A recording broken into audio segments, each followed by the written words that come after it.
Hey guys, I am Manoj. Welcome to another episode from the course C# and .NET for Beginners. In this episode, we are going to discuss about one of the very frequently asked question, and the question is, why do we use static, const and read-only modifiers? How are they different from one another? After going through this episode, you will have thorough understanding about these modifiers. You will also know more about when to choose which modifier while declaring class members. This episode is mainly focused on class members. We already have seen what is class and what are different types of class members in previous episode.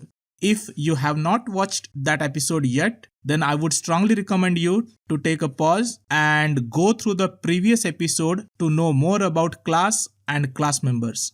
Make sure to stick around to the end of this video because there are some assignments for you at the end of this episode. You can try those assignments, and if you need any help, you can always reach out to me via comments. Let's get started. In this first section of this episode, we are going to talk about the keyword static. This section is divided into three parts. We will begin our discussion with static members, then we will discuss about static constructors, and finally we will talk about static classes. Okay, so let's talk about static class members. In the previous episode, we have discussed about how to declare classes and class members. We also have discussed about how to access class members. For accessing class members, we always created instances of the classes. For example, we created a class student which has name, email and grade as properties, and there was a method display. Now for accessing these class members, we first created the instance of the class student, and then using the instance variable, we accessed all the public class members as shown here. Now the important thing to note here is every field, every property, every method has a data type associated with it. Every method has a return type which decides what type of values can be returned by a method. Similarly, properties and fields also have data types associated with them. So for accessing members of this class student, we had to instantiate the student class first, and then using that instance variable, we accessed public properties, public fields and public methods from that class. Now all such class members which can be accessed by using instance variable of the class are called as instance members. So the properties here, name, email and grade, they are instance members of the class. Similarly, the method display, it is also instance member of this class. Even the private field start time, which is shown here, is also an instance member. Because it is private, it cannot be accessed from outside the class. But for accessing that field within the same class, you will need to have reference to some instance of student class. Now defining static members is easy. Every field, every property, every method has a data type associated with it. And we just need to insert static keyword before the data type. So in case of methods, before the return type, we need to insert the keyword static. Similarly for properties and fields, static keyword should be inserted before the data type. Now in the previous episode, we have seen 4 different types of class members: fields, properties, constructors and methods. Out of these 4 class member types, this static keyword can be used with only fields, properties and methods. This static keyword can also be used with constructors. The syntax is a bit different. We will also discuss about how to use this static keyword with constructors after a few minutes. Now let's move on and let's see how to declare static members. As I mentioned earlier, we just need to specify the static keyword before data type of field or property. Now here the code snippet shows a class car. It has one field, number of wheels, which is marked as static by inserting the keyword static between access modifier and the data type of this field. Similarly, there is also a property in this class, is electric car. It is also marked as static by inserting the keyword static before the data type of this property, which is boolean. Then this class also has a static method display. The return type of this method is void, and this method is marked as static by inserting the keyword static before the return type void. And that's how we can declare static class members. Now the obvious question here can be how the static members are different from instance members. And the answer is the static members are tied to the type and not to the instance. So for accessing a static member, we do not need to instantiate the class. What does this mean? It will be clarified as soon as we have a look at the syntax that we can use for accessing the static members. But for now, you need to remember this. For accessing instance members, we need to instantiate the class. But for accessing static members, we do not need to instantiate the class.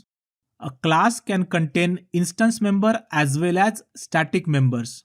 A class can also contain only instance members, or a class can also contain only static members. Now let's see how to access the static members. So let's have a look at this particular class, student. This class has two instance members, name and email. Both of them are properties. And this class also has a constructor which takes name and email as parameters. In addition to that, this class also has a static field. The name of this field is school name and it has been set to some value, let's say some school. Now let's see what happens when we create instances of that class.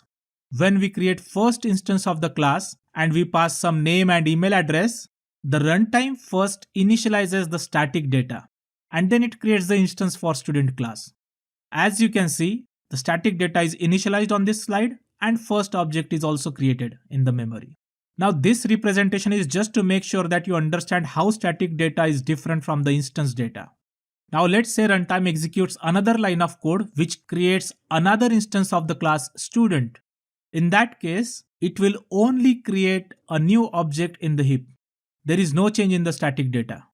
Let's say after that, runtime executes another line of code which instantiates the same student class. It will create third object in the memory, but it will not change the static data. For all these three objects, we have the same school name variable which is pointing to the same value. So as shown on this slide, all the instance members are actually tied to the objects, to the instances of that class. For example, we have separate name and email for first object. We have some other values of name and email for second object. And similarly for third object also, name and emails are completely different from the previous two. But there is only one school name value in the memory. And all the instances of that class are basically able to use that particular value. Okay, this was the conceptual representation of what exactly happens in the memory when a class has instance member as well as static members. Now let's see how the static members can be accessed from outside the class. We have this code snippet of the class car and it has all the members which are marked as static. The class itself is not static. Now for accessing all the public static properties or public static fields or public static methods, what we need to do is we just need to specify the class name followed by period followed by the member name. For example, for accessing number of wheels field, I can just say car.number of wheels equal to some value. For reading the value of static property is electric car, I can just use the same syntax, class name car followed by period and followed by the static property name is electric car. And on the similar lines, I can use same syntax to call the static methods, class name followed by period followed by method name followed by opening and closing parenthesis. As you can see, there was no need for creating any instance for accessing the static members. Okay, so accessing static members from outside the class was easy. Now let's see how to access static members within the same class in which they are declared. Now when we want to access static members within the same class, there are two important questions. And the first question is, can non-static methods access static members? And the other question is, can static methods access non-static members? And for understanding answers of these two questions better, let's move to the code. Let's create a student class. Let's say it has two properties, name and email. Both of them are non-static, so they are instance members. Also create a constructor to take these two values as input parameter and assign those two values to the properties. And now let's create a method display which displays this data associated with the current instance. Now this class currently does not have any static members. All the members of this class are instance members.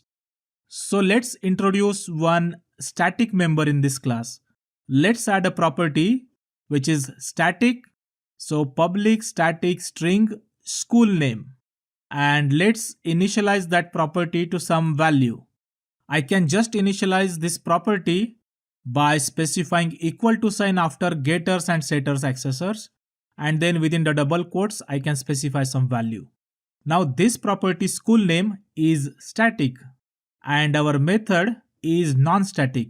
So the first question is, can we access static members from within non-static members?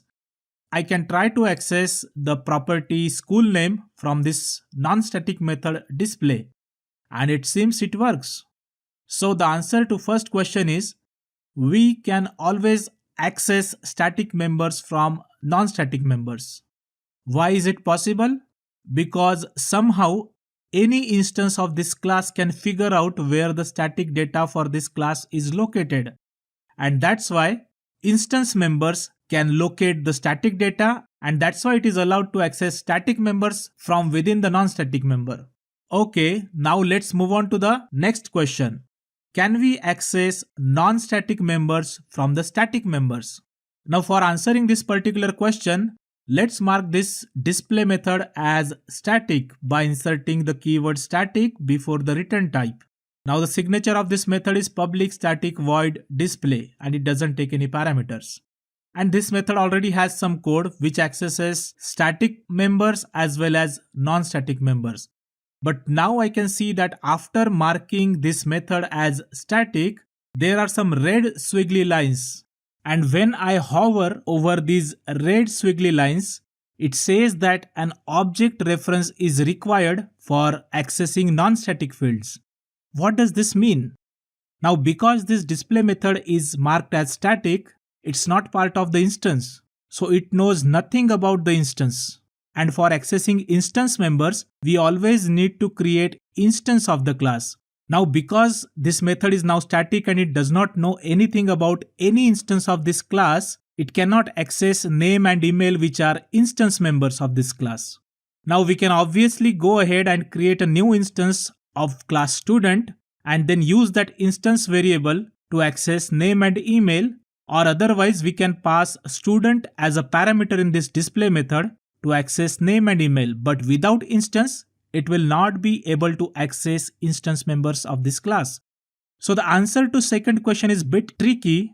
Static members cannot access instance members if static members do not have reference to instance of this particular class. If really needed, a static member can access the instance member by somehow acquiring the instance of the class. That instance can be acquired via parameter, or the static method itself can create the new instance. But without instance, a static method cannot access instance members. In the previous episode, we have seen that we can declare constructors inside the class, and those constructors can be used to initialize the instance members. They are called as instance constructors because every time we create the instance, one of those constructors gets called.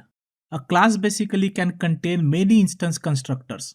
For example, here I can declare one instance constructor which does not take any input parameter. In addition to that, I can also declare another instance constructor which takes only name as parameter. And I can declare third instance constructor which can take both name and email as input parameters. Now these are called as instance constructors because every time I want to instantiate class student, one of these constructors will get called. If I don't pass any parameters, then parameterless constructor will get called. If I pass only a single string as parameter, then this second constructor will get called. And if I pass two strings as parameters while creating the instance of class student, then this third constructor will get called. Now the interesting question is, can I access this static property school name inside the instance constructor? And the answer is obviously yes, because we can access static members from non-static members. And there is also an option to pass school name as parameter and then assign it to the static school name property instead of hard coding the value here. But it actually does not make any sense because static data is not specific to instance. So the obvious question is, where should we initialize the static members? And the answer is static constructors. Static constructor is a special type of constructor which does not have any access modifier. So it will not have public or private specified while defining the constructor. But you might have guessed it right. It will have the static modifier specified. So static modifier, the static keyword, followed by the class name and opening and closing parenthesis. Rest of the syntax is similar to the syntax of instance constructor. So within these curly braces, we can specify the code to initialize the static members. For example, here I can initialize school name by, let's say, making call to the database. As I mentioned earlier, any class can have multiple instance constructors as long as the class is not static. But a class will have only one static constructor. As a programmer, we do not have control over when this static constructor should be called. It will automatically be called by the runtime. Generally, the static constructor is called just before creating the first instance of any type. Generally, it is a good idea to have a static constructor if the class has any static fields. And another reason why you may need a static constructor is if there is any action that needs to be performed only once.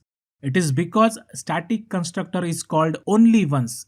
Now for better understanding about when the static constructor is called and when the instance constructor is called, let's do an experiment. Now currently our student class has both the type of constructors. It has one static constructor and it has one instance constructor. Now let's add a console.writeLine in the instance constructor and let's print inside instance constructor text. Let's add similar console.writeLine statement in the static constructor.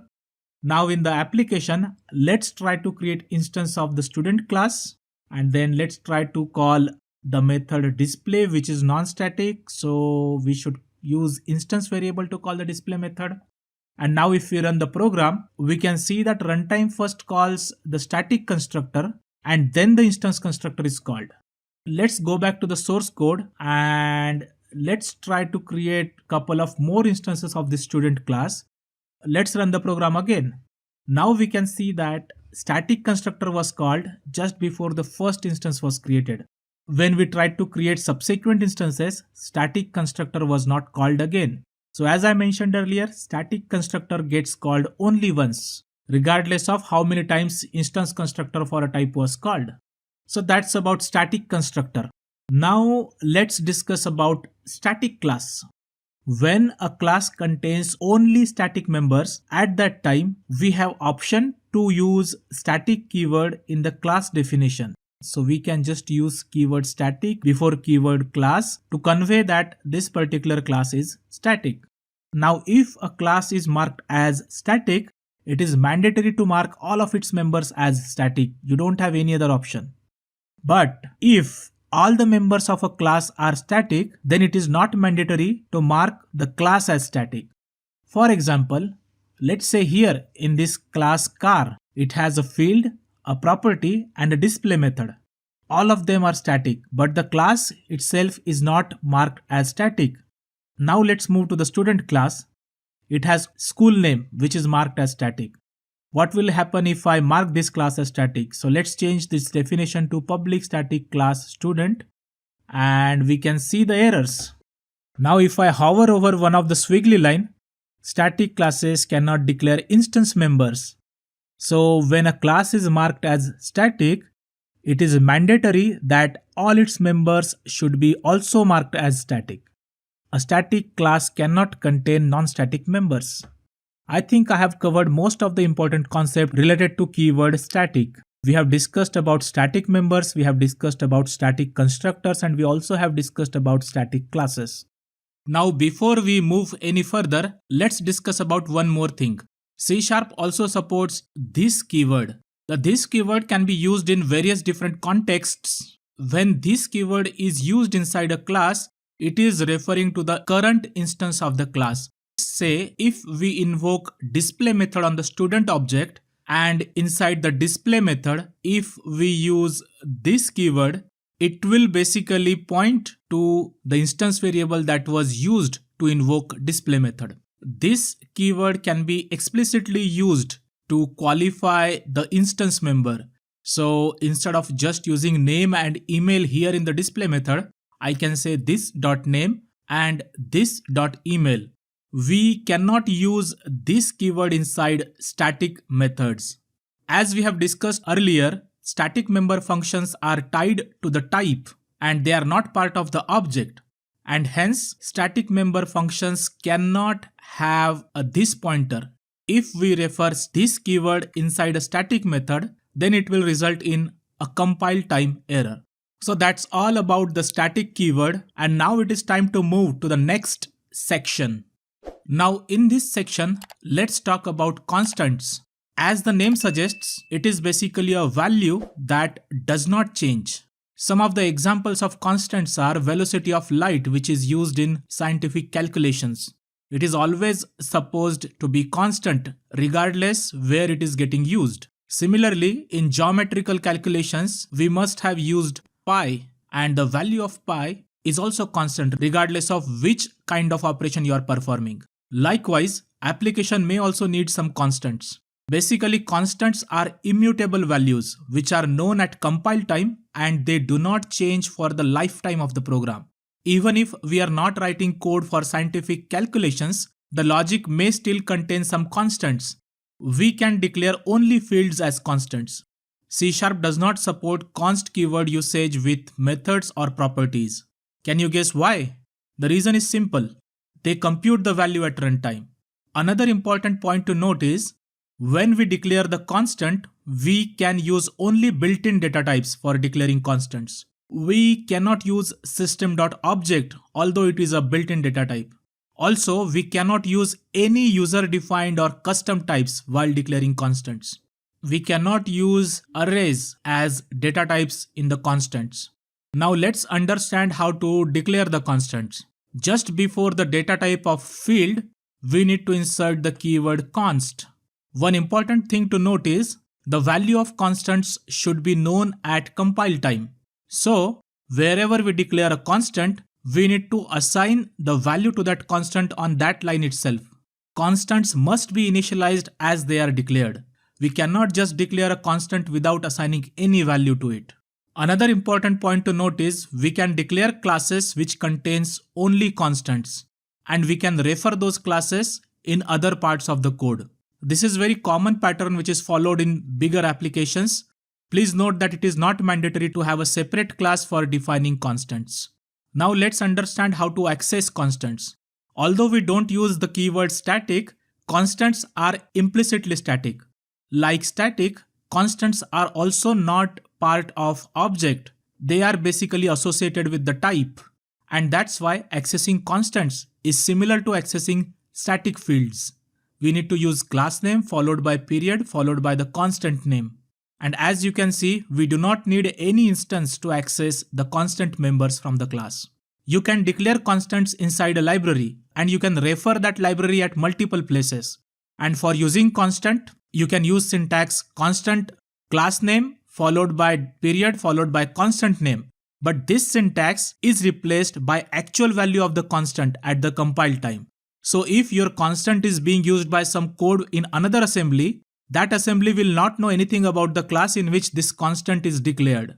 It will only have the literal value of that particular constant.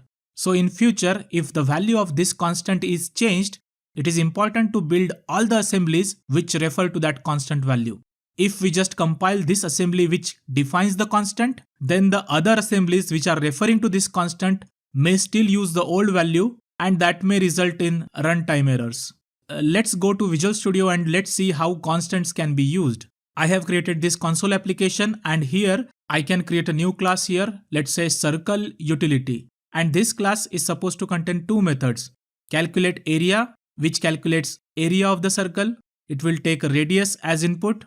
And another method will be calculate circumference of the circle.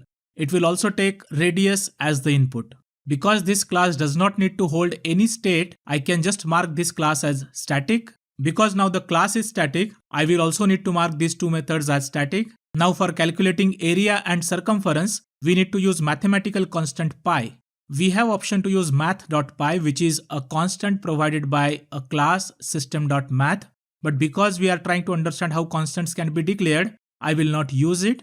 And here I can declare a new constant pi, and its value can be 22/7. This constant is declared as a field in circle utility, and then I can use that constant to calculate area and circumference of the circle. Now I can go to the top level statements. Because the methods are static, it is really easy to call those methods, and I can pass some values as input, and that's it. Our program is ready. Now let's move on. Now in this section we are going to talk about the keyword read-only. This keyword can be used in more than one context. It can be used while declaring structures, or it can also be used with ref return. We are not going to discuss those aspects here. We are going to have a look at how this keyword can be used with class fields. As the name suggests, if this keyword is used while declaring the fields, those fields become read-only. We cannot assign any new value to them. After hearing this definition, you may have an obvious question: how read-only keyword is different from the const keyword? So let's have a look. When we declare constants, it is mandatory to assign the value to the constant field at the time of declaration. And the value is supposed to be constant, it should not change, and it should be known at compile time. But in case of read-only, the value can either be assigned when we declare the read-only field, or we can also assign the value to a read-only field inside a constructor. One important thing to note here is, we can assign value to a read-only field inside the constructor, and that means we can compute the value. The value does not need to be known at compile time. You also have option to specify some value at the declaration of read-only field, and you can overwrite that value inside the constructor. So basically there are two ways by which you can assign values to read-only fields. But for constants, values always needs to be assigned at the time of declaration. Another important distinction between constants and read-only is, with constants, we can only use built-in data types, excluding system.object. But read-only modifier can be used with any type, be it built-in type or be it a custom type. Now let's see how to declare read-only fields. For defining read-only field, we just need to insert the keyword read-only before the data type of the field. Optionally, we can assign the value at the time of declaration, or we can also assign the value inside any of the constructors. Now let's have a look at how these read-only fields can be accessed. Within the same class in which read-only field is declared, we can just use the field name. Or as discussed earlier, we can also use this keyword to explicitly state that the read-only field is basically from the current instance. Now there is option to use both static and read-only keywords while declaring any fields. If we have not used static keyword before read-only, then that means the field is instance member of the class, and that's why we can use this keyword. And then another option is to use static before read-only, and that kind of field is called as static read-only field. A static read-only field can be initialized inside a static constructor, or we can also assign value to it at the time of declaration. Now if the read-only field is marked as public, then it can also be accessed from outside the class. Again, if it is a non-static read-only field, then we will need instance of the class to access it. If it is static read-only field, then we don't need instance, and we can just use class name followed by period followed by the static read-only field name. Note that this read-only keyword cannot be used with properties and methods. Now we already have discussed that a read-only field can be a static or it can be non-static. This is also one of the important questions which is asked in the interviews. And the question is, what's the difference between static read-only and read-only fields? And as mentioned earlier, static read-only fields can be initialized at the time of declaration or inside the static constructors, while instance read-only fields can be initialized at declaration or in any instance constructors. Another important difference is, for accessing static read-only fields, we do not need to create instance of the class, while for accessing non-static read-only fields, we will need to create instance of the class. Another important point to note is, we cannot initialize a static read-only field inside instance constructor. Now because the usage of read-only keyword is very similar to usage of static and const keywords, I will skip code along session for this particular section. Let's move on. Now this is the final section from this episode. Here are some assignments for you. The first assignment is you can create a static class math operations. This class should support 4 basic operations: addition, subtraction, multiplication, and division. Each of these methods should take 2 input parameters and then it should return the calculated result. After the class definition is complete, use this class inside the main method. Ask users to input the numbers and operations that should be performed on those numbers, and then call appropriate methods based on the user inputs and display the results. The second exercise is create another static class, temperature conversion utility. There are 2 most common units for measuring temperature, Celsius and Fahrenheit. So let's create a class temperature conversion utility. This class should have 2 methods. The first method should take Fahrenheit value as input and it should return the equivalent Celsius value, while the other method should take Celsius value as input and it should return the equivalent Fahrenheit value. After class definition is done, use this class inside the main method. Ask users to provide the temperature value and also ask user which kind of conversion should be applied on that temperature value, and then display the result of calculation. The third assignment is actually interesting. I am not going to explicitly state what you need to do, but basically the idea of this exercise is to make sure that you understand how and when to use these keywords. So what you can do is you can open the assignments from previous episodes and in those solutions apply static, const and read-only keywords wherever applicable. One of the example is there was one exercise in previous episode which was asking to create student collection inside students manager class. You can mark that collection as read-only or static and then try to play with the code to understand how the behavior of these modifiers is different from one another. And of course, if you have any questions, you can always reach out to me via comments. Alright guys, those were the assignments from this episode. Now let's move on. Let's have a quick look at the things we have discussed in this episode. We discussed about static keyword. We have seen how to declare static members, static constructors, and static classes. We have seen that static members can be accessed from non-static methods, but non-static members cannot be accessed from static methods. We also discussed about the keyword const. Now we know that we can use only built-in types with the const keyword. Also, this const keyword is basically a specialized version of static keyword. When a field is declared as constant, it is implicitly static. And that's why the syntax for accessing constant fields is same as accessing static fields from a class. And lastly, we also have discussed briefly about read-only fields. We have seen that read-only fields can be static or non-static. And read-only fields can be initialized at the time of declaration or they can be initialized in the constructors. And we also have seen that we can use any built-in or user-defined type for declaring read-only fields. On the final note, I would say use the static modifier if the information or calculation is not dependent on instance of the class. Use constant modifier if the value of constant is known at compile time and it does not change. The third pointer is use read-only modifier for a field if the value can be assigned or calculated within a constructor and it is necessary that value should not change after that. Similarly, use static read-only keyword with fields if you do not want value of that field to be changed after the execution of static constructor.